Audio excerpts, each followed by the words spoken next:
Well, welcome back to another episode of the Cottleville Weldon Spring Chamber of Commerce Business Accelerators podcast. It's a long name. We got to find a way to shorten that. But either way, this is a podcast for chamber members of the Cottleville Weldon Spring Chamber of Commerce to be able to share their stories of business success and teach us a little bit more about their business, and then also maybe even some pro tips along the way. So today's podcast, I have the opportunity to interview Rob Reed.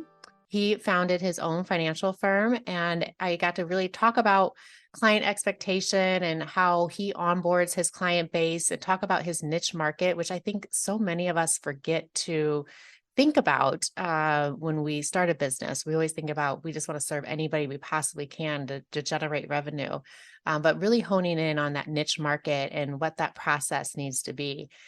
We related that process, so funny, to Frank Sinatra. So make sure that you tune in to listen more about that. But it always goes back to building processes for our success and building processes and building contingency plans and building practices. If someone is out, maybe we're leaning on somebody that might be out, post-COVID, we know what that feels like. And so we really talked about that. We talked about innovation and technology and where that's going and how he keeps his client data safe and the portals that he uses for innovation, for being just access to that information for his clients. So tune in, let me know what you think. And if you're interested in joining me on this podcast, or maybe there's someone you want to interview, this doesn't have to be me in the interview seat. If there's somebody that you're wanting to interview or learn more about, or if you've got something that you want to share for the greater good, not only for the Cottleville Weldon Spring Chamber of Commerce's members, but obviously this is we're going to be posting this podcast all over. So let us know. But take a look at the links in the show notes for Rob's company. If you're interested in learning more about his services, he'd be more than willing to have that consultation with you. How would you like to get a 5-cent gas tax rebate on every gallon of gas purchased in Missouri? Every time you get gas in the state of Missouri, you are eligible for a refund. Just upload your gas receipts and enter the key details the state of Missouri requires for a refund from the Department of Revenue. The state of Missouri collects over $750 million a year in gas and fuel taxes for Missouri consumers and citizens, meaning the average household in the state of Missouri pays over $300 a month just in refundable gas tax. Download the No Mo Gas Tax app today and get started tracking your gas receipts and get your gas tax refund in July. For more information, go to nomogastax.com.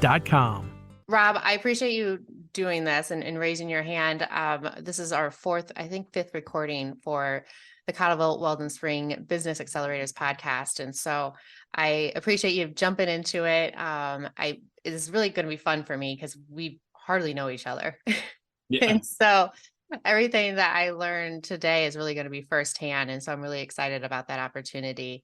And so for the audience, we've got Rob Reed with us. That's correct, right? That's correct. Just Rob Reed or Reed? Yep. Rob Reed. Rob Reed is the founder of the CWR Private Client Group. And we're going to talk a lot and digging into how he approaches his clients and onboards clients. And I'm really excited because we're going to talk about technology and we're going to really talk about innovation as we go along. So tell us a little bit about your firm and how long you've been in business and maybe why you started it. Yeah, so I've been doing this with CWR. I started CWR as a side hustle almost about 5 years ago. I really got into the consulting world in the way of consulting insurance agencies and financial services companies at the same time. But I really enjoy this space in the financial planning side of it. And I do things a little bit differently than normal traditional financial advisors. I enjoy working with business owners and real estate investors because they are thinking outside the box. So I really like clients that think outside the box, not just the traditional investments, but want to do something different because it really expands kind of my thought process on what I can offer. But yeah, I really enjoy this space that I'm in, but I really enjoy coaching clients to get to where they want to be. Yeah. Financial services, I've always been a salesperson before I was a restaurant owner. And one of the first gigs, that you get an interview and an offer with is financial services, Right. or insurance. And I fell into the insurance trap. It's really embarrassing. I sold an accidental rider on a life insurance policy. Oh, And it took me about 3 months to understand like how many lies were in the script. right. And so No. I had to go ask for forgiveness because it was just so bad, Right. but I got roped into it. You didn't even think about it. Yeah. You feel like you're just riding high at 22 years old, so, but so, but it's funny. I talked to or interviewed with financial services company, and they're like, once you get into it, once you start studying it, once you start learning it, you'll know if it's right for you. Right. And once I took like a little bit more time to consider it, I knew it was like absolutely not right for me because it absolutely terrified me. Right. My financial future still to this day terrifies me, Mhm. because I feel like that's all we're doing in this like mid life, Right. trying to set us up for success. So tell me, like, when you're working with a client, or you get a referral, or you have the opportunity to sit down with somebody, what are the steps that you go through, and how do you differentiate yourself or set expectations with that prospective new customer? Yeah, so I follow a process. I'm a big process person, and I'm still developing every process that I go through to really hone it to be perfect. And I don't think it'll ever be perfect, but it'll obviously grow on itself. In my first visit with people, I'm just trying to get to know a little about them. I call that my Hmm. vision meeting. Like, what is your financial vision? Everybody's financial vision is completely different. Yours is completely different than somebody that has a 9 to 5 job, right? Right. And so really honing in of what that looks like. Do you want to retire early? What does retirement look like? Or do you want to work forever? Um, and then moving over after we figure out what the vision is, and that could take one meeting, it could take 2 meetings to really hone in of what that really looks like. And then we move into what I call as a strategy session is, okay, so based on that vision, what are we going to do to achieve that vision? It's not, hey, if we can get 8% return on our mutual funds, how is that going to be? It's really, well, what strategies are we going to put in place to help achieve those results? And that's probably the biggest bulk of most of my meetings is strategy meetings. I can spend hours with people talking about strategy, and it's just bouncing ideas back off each other. I'm going to go over some strategies, bounce them off my clients and say, hey, what does that look like? Hmm. Does that seem like it will work based on what you want, based on our vision that we, put together last time? And then we really implement. And so those are my 3 steps that I take in the way of onboarding a kind of a new client is the vision, the strategy, and the implementation. And nothing's like done overnight in any business, right? In any conversation. Well, you mentioned you've only been doing this for 4 years. Is that right? 5, yeah. 5 years. And so, I mean, you hadn't even seen some of, hopefully, your clients' best success stories.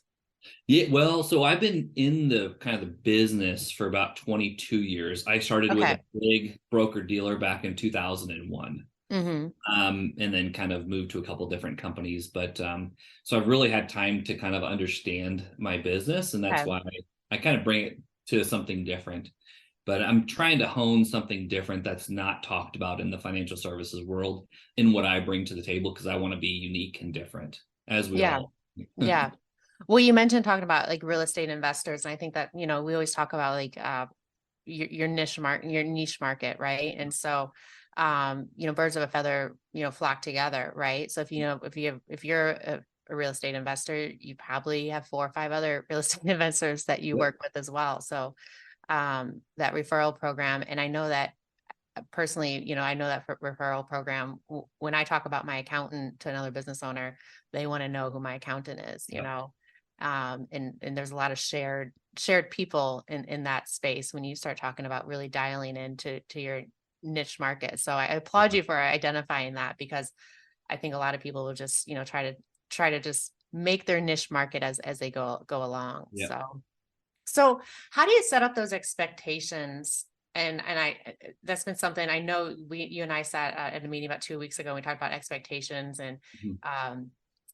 vision, and really kind of aligning. I forget exactly what the term was that we walked away with, but But one of the light bulb things is I wasn't always sharing my expectations with my Mhm. employees, or, where I was going. So how do you set up expectations with your clients as they Yeah, come so in? that expectation of our in it's in the financial services business, it's a little bit different because some people don't hear from their financial advisor all the time. Some people hear from them all the time. So it's a Hmm. mix. And I tell my clients as I'm bringing them on boarded, the first 100 days are going to be the most important pieces of the puzzle. That's when we're developing the strategy over that time period. After that, we kind of, we're meeting depending on what's going on. So I call them my real estate investors are my fund clients, my business owners, my real estate investors. Sometimes I'll get texts from them on a Saturday and I'll still respond or have a conversation. So I'm talking with them a lot more than my traditional financial planning clients that are Right. the 9 to 5ers that are heading into retirement that have all that kind of set up. But each one of those has, the very similar 100-day process that we follow in the way of the onboarding side of it. So, they're going to see it, they're going to see, hear, and talk to me a lot for the first 100 days. And after that, depending on what strategies we're implementing, I could talk to them every 3 months. I could talk to them every week, depending on what we're trying to do. But it's setting that expectation is all about that vision, right? What do they want and what do they Right. want from me based on what I can offer? And really, putting that in stone. By the end of that first couple meetings, I'm telling them, hey, we're going to talk every month. If Right. they're a real estate investor and they're going to need access to capital on a regular basis, or just bounce numbers off of each other to say, hey, do you think this is a good investment? What do you think the numbers based on that? We're talking all the time as deals come through for them. Where my traditional ones, I might not talk to them for 3 to 6 months, depending on where they're at in their plan. Yeah. So just having a process down and set that expectation right up front, no matter what business we're in, right? Or if we're hiring a new employee or whatever it is, it's that first 100 days of what I expect. And then after that, what moving forward after that is going to help them achieve the goals that they want, which ultimately help us as business owners achieve our goals. Yeah. Well, I can imagine with the market that you serve too, some of that is a natural dialogue to have a conversation about. So if you're a real estate investor, there's always real estate to be bought. There's always things to sell. There's always a need for more capital, especially probably in today's market. Like, Mhm. can you share with some, like, it doesn't need to be anything super specific, but what the market is changing and the climate is changing so quickly. And what are those conversations look like right now with those folks? And what are, maybe give us some nuggets that we need to be thinking of. I own a building. I've got a couple of pieces of real estate. We're always looking for new ideas. I don't think I know what our next move is going to be, but we always have that vision of like ready to pounce if something shows up. Mhm. So what should people be looking for? Yeah, so it's one of those things. It's what's your desire, right? In the way of the outcome of that piece of property. Is it cash flow? Is it equity appreciation? How much cash flow we anticipate from it. So one Yeah. of the biggest things is I had that conversation just today with a client. She has an Airbnb down in the Branson area, and she was Hmm. like, I want to buy the next one. And I was like, all right, well, we need to step back a little bit. Some of the numbers aren't working out based on the interest rates that are working. I don't want to put you in such a, capital restraint that, just to break even, we have to rent it out 45% of the time. Right. So she brought up another opportunity with a house that's local to the St. Louis area, the St. Charles area. And I was like, okay, so that's an opportunity. So we just kind of talked back and forth. I think we sat there for like 2.5 hours, Yeah. going over, well, this property, we might build an Airbnb it, but we might be able to just use it. She liked it for her own personal residence Hmm. because she's like, it has a pool, it has a pool house, has a nice sized garage to do some things in. I was like, then we can rent out your primary house that's over in the Wildwood area and make cash flow from that on a long-term basis. So it was just kind of looking at that. And there's some other kind of factors in the way of they had some other land that they wanted to build on. So just kind of, that took a little while to actually formulate a plan and a couple different options depending on what could happen. Because that house is on the market next week and it could go right away. Yeah. So you could not get it. So that whole 2 hours might not even True. formulate anything. But